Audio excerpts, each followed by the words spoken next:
कराची रोशनियों का शहर या खामोशी का कब्रिस्तान? मेरे शहर कराची को हुआ क्या?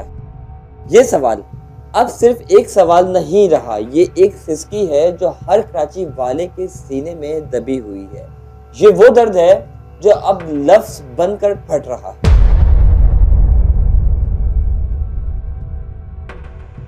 एक वक्त था जब हम फख्र से कहते थे कराची सिटी ऑफ लाइट, वो शहर जो कभी सोता नहीं था, रात के 2 बजे भी सड़कों पर जिंदगी रश करती थी, बाजार महकते थे और लोगों के चेहरों पर सुकून की रोशनी हुआ।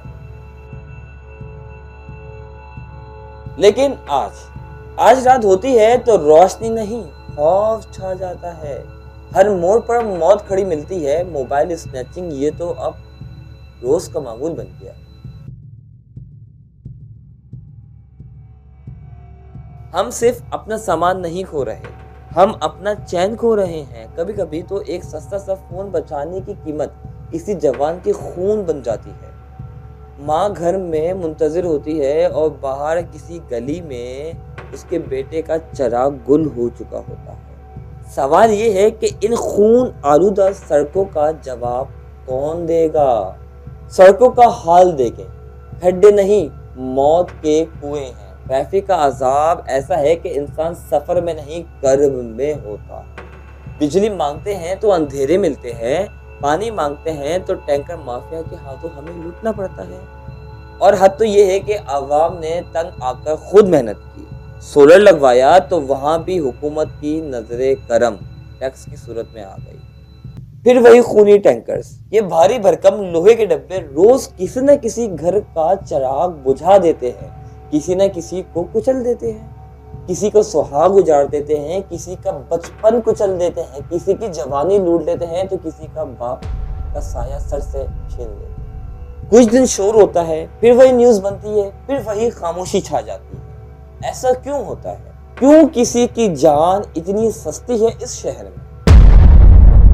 चलिए कैमरे की बात करते हैं। गवर्नमेंट ने लाखों का खर्चा करके पूरे शहर में कैमरे लगवा दी है। बाइक पे बैठा शख्स अगर हेलमेट नहीं पहना तो उसके घर तुरंत फौरन के फौरन चालान पहुंच जाता है। इवन के गाड़ी के अंदर बैठा हुआ शख्स भी नजर आ जाता है कि इसने सीट बेल्ट पहनी है या नहीं पहनी। लेकिन जब वही शख्स लूटा जाता है तो ये कैमरे अंधे क्यों हो जाते हैं? क्या ये निजाम सिर्फ आवाम की जेब खाली करने के लिए बना है या रेवेन्यू को जनरेट करने के लिए बना है? जब हेलमेट ना पहना हुआ शख्स पकड़ा जा सकता है तो एक डकैत क्यों नहीं पकड़ा जा सकता? फिर चलते हैं हम कराची के फैक्ट्रियां, कराची की मॉल्स, कराची के शॉपिंग सेंटर्स पे, जहां पे आए दिन आग लगी रहती है। कभी तो फैक्ट्री में आग लग रही है, कभी कंपनी में आग लग रही है, तो कभी मॉल्स में आग लग रही है। और हर राग के साथ किसी का मुस्तकबिल, किसी का बचपन, किसी की जवानी, किसी की सारी जिंदगी मेहनत राख बनती जा रही है। आखिर शहर कराची को हुआ क्या है? किसकी नजर लग गई है इस शहर को? सुन लो, ये कराची शहर पाकिस्तान का दिल है, इसकी इकोनॉमी रीढ़ की हड्डी, यानी कि कराची पूरे पाकिस्तान को रन करता है, पूरे पाकिस्तान को चलाता है। मगर इसके बदले कराची की अवाम, कराची की शहर को मिलता क्या है? इसके बदले सिर्फ नजरअंदाजी ही मिलती है। कराची के लोग बहुत सब्र करने वाले हैं, लेकिन बर्दाश्त की भी एक लिमिट होती है। हम कब तक अपने प्यारों की लाशें उठाएंगे? हम कब तक अपने ही शहर में अजनबी बनते रहेंगे? कब तक ये सब होता रहेगा? कब तक ये सिलसिला चलता रहेगा?